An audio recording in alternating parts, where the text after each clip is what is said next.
When the first big biker on a loud Harley Davidson pulled up, I looked up at him and I said, that's what I want to be right there. As a child, I knew it. Billy Rivers' love for motorcycles started when he was a boy.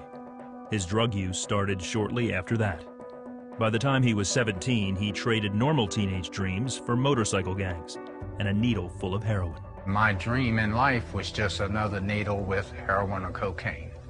And then as the newness started wearing off of this, then I started looking for the drugs, not necessarily for the recreation part of it, but because my body was telling me that I had to have it. It was my everyday thought. He was part of a notorious motorcycle gang and thought he had it all. I was pretty much a social outcast of society at that point.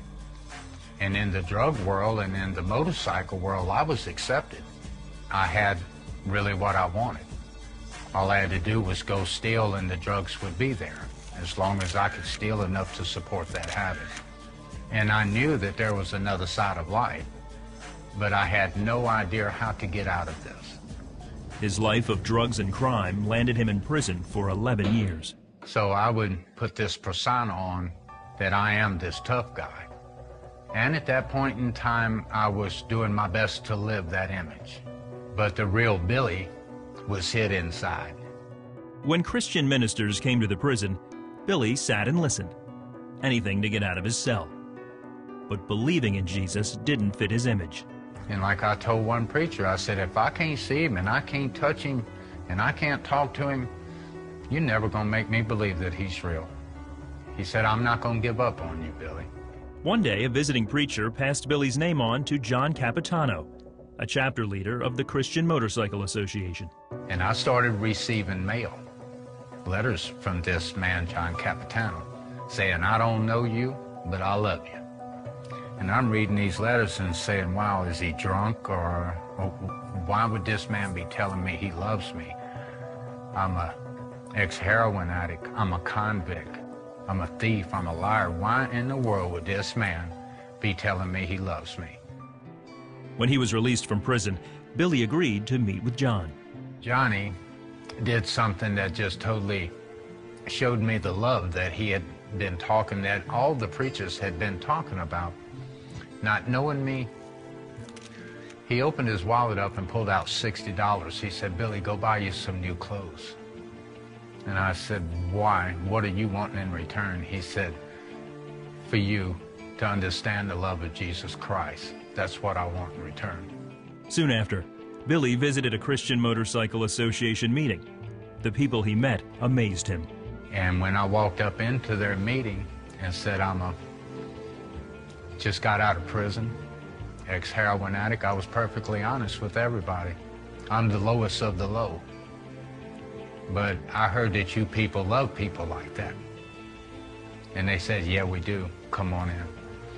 And when all these people kept showing me the same amount of love and even more than the next one and saying, you know what? I love you, man. I don't even know you, but I love you. I started believing this. And I'm saying, well, why are these people treating me like this? And I'm so accustomed to the drug world. Why are these people so different? I got on my knees in my room at home, closed the door by myself, and I said, Lord, my life's yours. All my life I've known dirt, filth, stealing and lying. And Lord, the only thing that appeals to me these days as of right now is you.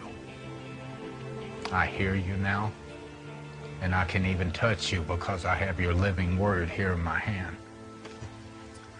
And that's when my life changed. Lord used 2 Corinthians 5:17 to let me know you're not the same anymore. I own you. You're mine. I have you under my wings. I love you. I forgive you of everything you've ever done. Old things are passed away, and behold, all things become new. And I said, Lord, that's me. Billy lives a new life today. He still rides motorcycles, but no longer with a gang. He's the chaplain for the New Orleans chapter of the Christian Motorcycle Association. I have never experienced anything like this, and I would never give it up for anything that I would ever experience. Jesus Christ is the way, the truth, and the life.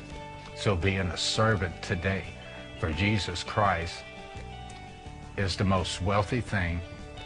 It's the most blessed miracle that I could ever imagine in my life. God's awesome.